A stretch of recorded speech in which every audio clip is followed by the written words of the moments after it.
নমস্কার, রান্নাঘরে মহারানীতে তোমাদের সবাইকে স্বাগত। আজকে দেখাবো, এত ঠান্ডা পড়েছে, সেই ঠান্ডাতে পিঠে পুলি খাবো না তা তো হয় না, তাই পাটিসাপটা দেখাবো। চালের গুঁড়ো ছাড়া পাটিসাপটা তোমাদেরকে করে দেখাবো। ক্ষীর দিয়ে করব আমি আজকে, কিন্তু আর নারকেলের ছেই দিয়ে করব না, ক্ষীর দিয়ে করব। করে তোমাদেরকে দেখাচ্ছি কিভাবে করছি। এবার দেখো, দুধ নিয়ে নিয়েছি। এখানে আমার 500-র বেশি দুধ আছে, 700-র মতো দুধ আছে। সেই দুধটা দিয়ে কিন্তু আমি আগে ক্ষীর করব। সেই ক্ষীরটা করার জন্য এখানে আগে দুধেরটা কিছুটা দুধ তুলে আমি কিন্তু এখানে দুধের মধ্যে আমি কিন্তু ক্ষীর করার জন্য কিন্তু একটু কাস্টার্ড পাউডার দেব, ঘন করার জন্য। অনেকে অনেক রকমভাবে করে, আমি কিন্তু কাস্টার্ড পাউডার দিয়ে করব।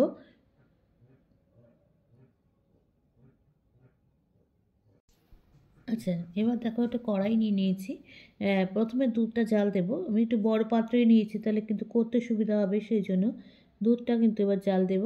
এবার কড়াইতে দুধটা ঢেলে কিন্তু একটু ঘন করতে, মানে একটু জাল দিতে কিন্তু সময় লাগবে, সেই জন্য এবার এটাকে আস্তে আস্তে কিন্তু দুধটাকে জাল দেবো। আর বাটিটা ধুয়ে একটু জল দিয়ে দিলাম।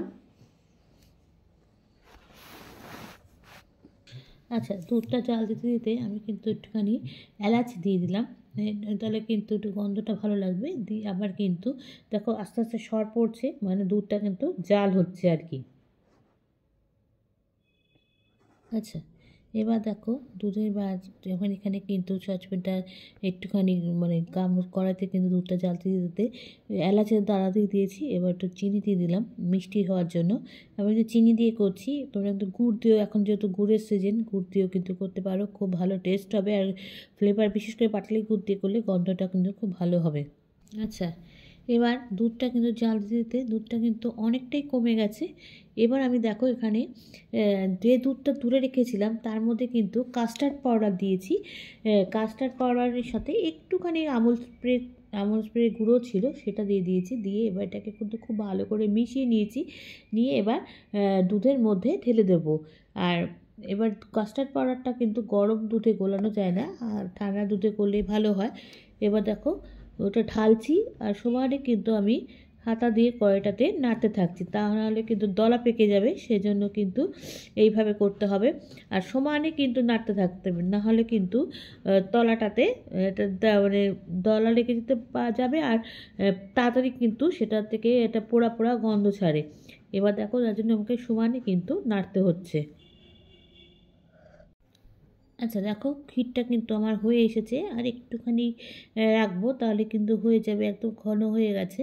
আচ্ছা, আমি একটুখানি ঘি দিয়ে দিলাম। ঘি দিলাম তো একটা কারণ, ঘিয়ের গন্ধটা তো সুন্দর হবে, আর তাছাড়া হচ্ছে কড়াই থেকে ওই যে কড়াইয়ের গায়ে যে লেগে আছে না, সেগুলো কিন্তু তাতে ছেড়ে আসবে, সেই জন্য একটু ঘি দিয়ে দিলাম। দিয়ে এবার কিন্তু কন্টিনিউয়াসলি এভাবে নাড়তে থাকবো। আমার কিন্তু তলায় আস্তে একদম লো আছে, কিন্তু আগুন গ্যাস জ্বলছে, সেজন্য এবার থেকে সমান এইভাবে নাড়তে নাড়তে আমার কিন্তু প্রায় হয়ে এসছে ক্ষীরটা। এবার আর কিছুক্ষণ নাড়িয়ে এলেই কিন্তু আমি এবার গ্যাসটা বন্ধ করে দেব।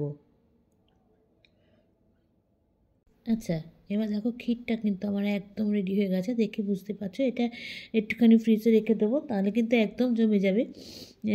নারকলের পুরটা তো খেতে ভীষণই ভালো লাগে, টেস্ট কিন্তু নারকলের পুরি হয়, তাও ক্ষীরেও কিন্তু খারাপ হয় না।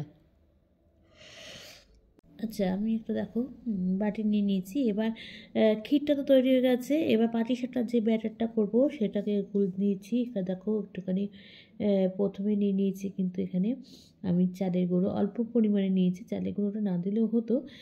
সুজি নিয়েছি, তাহলে মানে তাহলে ময়দাটা কম লাগে। ময়দা জিনিসটা তো খুব একটা খাওয়া ভালো না, সেই জন্য কিন্তু আমি ওখানে অল্প করে কিন্তু চালের গুঁড়ো নিয়েছি, সুজি নিয়েছি।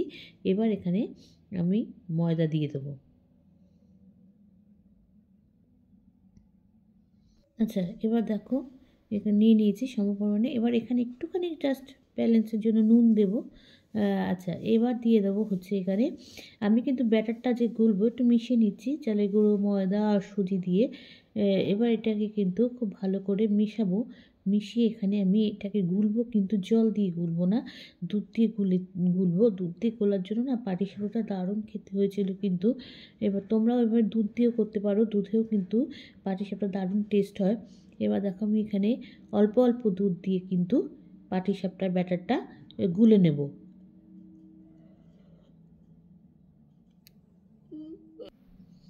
আচ্ছা, দেখো ব্যাটারটা কিন্তু আমার খুব ভালো করে ঘোরা হয়ে গেছে। আমি কিন্তু এখানে চিনি গুঁড়ো দিচ্ছি। চিনিটা আমার গুঁড়ো করা ছিল, কেক বানিয়েছিলাম বলে চিনিটা একটু গুঁড়োটা বেশি করে করে রেখেছিলাম।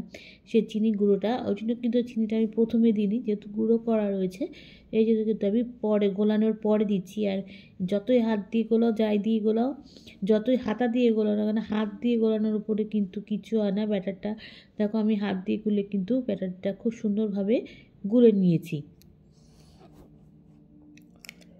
আচ্ছা, আমি এটা ফ্রাই প্যান বসিয়েছি। পাটিসাপটা জানো তো, ফ্রাই প্যান, ননস্টিকের ফ্রাই প্যানেই ভালো হয়।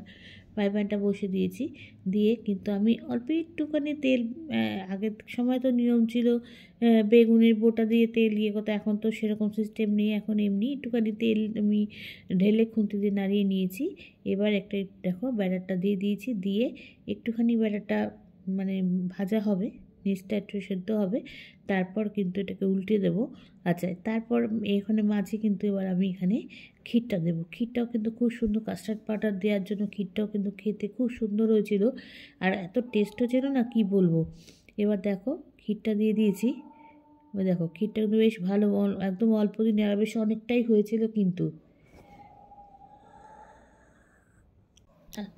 আচ্ছা, এবার দেখো, এবার পাটিসাপটার নিচটা কিন্তু ভাজা হয়ে গেছে। এবার তুলে নিচ্ছি, নিয়ে এবার এটাকে আস্তে আস্তে রোল করছি। যেহেতু মানে মানে কী বলবো, ভাজাটা পাটিসাপটা একটু আস্তে আস্তে না করলে কিন্তু ছিঁড়ে যেতে পারে, সেজন্য কিন্তু আস্তে আস্তে করে পাটিসাপটাটা উল্টে দিয়ে মানে রোল করে নিয়েছি। হয়ে গেছে, আর একটুখানি ভেজে নিলেই কিন্তু এটাকে তুলে নেব পাটিসাপটাটা। আচ্ছা, এবার দেখো এটা ভাজা হয়ে গেছে। এবার এটাকে কিন্তু তুলে নেব। খুব সুন্দর হয়েছে দেখতেও, কিন্তু প্রত্যেক কটা খুব সুন্দর হয়েছে, যেহেতু চিনি দিয়ে করেছি ওই জন্য একটু সাদা সাদা হয়েছে দেখতে। এরপর আরেকটা দিয়ে দেবো, দিয়ে আবার এটাকেও কিন্তু সেই একই প্রসেসে ভেজে তার মধ্যে ক্ষীর দিয়ে তারপরে কিন্তু এটাকেও রোল করে তুলে নেব। এবার দেখো এটাকেও আবার দিয়ে দিচ্ছি এখানে, আস্তে করে দিয়ে এটা করে ছড়িয়ে দিতে হবে, তা না হলে কিন্তু ছোট হবে আর মোটা হবে, খেতে ভালো লাগবে না। আচ্ছা, এবার দেখো হয়ে গেছে। এবার এটা কিন্তু ভেজে, এবার এখানেও কিন্তু ক্ষীর দিয়ে দিচ্ছি। ক্ষীর দিয়ে আবার এটাকে কিন্তু করে রোল করে দেবো, দিয়ে যেভাবে পাটিসাপটা করে সেভাবে করব। এবার ক্ষীরটা অনেকটা হয়েছিল বলে ক্ষীরটা বেশ একটু বেশি করে দিচ্ছি, খেতেও ভালো লাগে কিন্তু। পুরটা, যে কোনো জিনিসে পুর কিন্তু বেশি হলে কিন্তু সে জিনিসটা কিন্তু খেতে খুব ভালো লাগে। এবার আস্তে আস্তে কিন্তু তুলে নেব। প্রথমে একটু অসুবিধা আছে, যে কোনো জিনিস দেখবে তাওয়াটা যতক্ষণ না সেট হয় ততক্ষণ কিন্তু দু একটা এরকম পাটিসাপটা তুলতে একটু সময় লাগে, খারাপ হয় না, একটু সময় লাগে। দেখো আমারও তুলতে জন্য একটু আস্তে আস্তে তুলছি, যার জন্য, নইলে অন্য সময় হলে কিন্তু চটপট উঠে যায়। এবার দেখো আস্তে করে ভালো করে দেখো ধীরে ধীরে তুলছি, তলাটা মনে হচ্ছে না লেগে, তা না, উঠে যাচ্ছে। দেখো সুন্দর করে উঠে গেছে, আর বেশ সুন্দর একটা ডিজাইন হয়েছে তার জন্য দেখতে। দেখো সব কটা করে তোমাদের সামনে চলে এসেছি, সব তো দেখানো সম্ভব না। আচ্ছা, তাহলে দেখ কি সুন্দর দেখতেও কিন্তু খুব সুন্দর হয়েছে, খেতেও কিন্তু খুব দারুণ হয়েছিল। তোমরা কিন্তু এইভাবে বাড়িতে করে খেও। এখন তো পাটিসাপটা, পুলি পিঠের দারুণ সিজন, যা যা করবে তাই ভালো লাগবে খেতে, তবে এখন গুড় দিয়ে করবে আরও সুন্দর লাগবে। তোমরা কিন্তু করে আমাকে জানিও, লাইক কমেন্ট শেয়ারের মাধ্যমে। তোমরা যারা আমার চ্যানেলটাকে সাবস্ক্রাইব করে আমার সঙ্গে রয়েছো তাদের জন্য রয়েছে অসংখ্য অসংখ্য ধন্যবাদ। আর যারা এখনও করোনি তারা প্লিজ চ্যানেলটাকে সাবস্ক্রাইব করে আমার সঙ্গে থেকো। তোমরা সবাই সুস্থ থেকো, সাবধানে থেকো, ভালো থেকো। চলি, টাটা।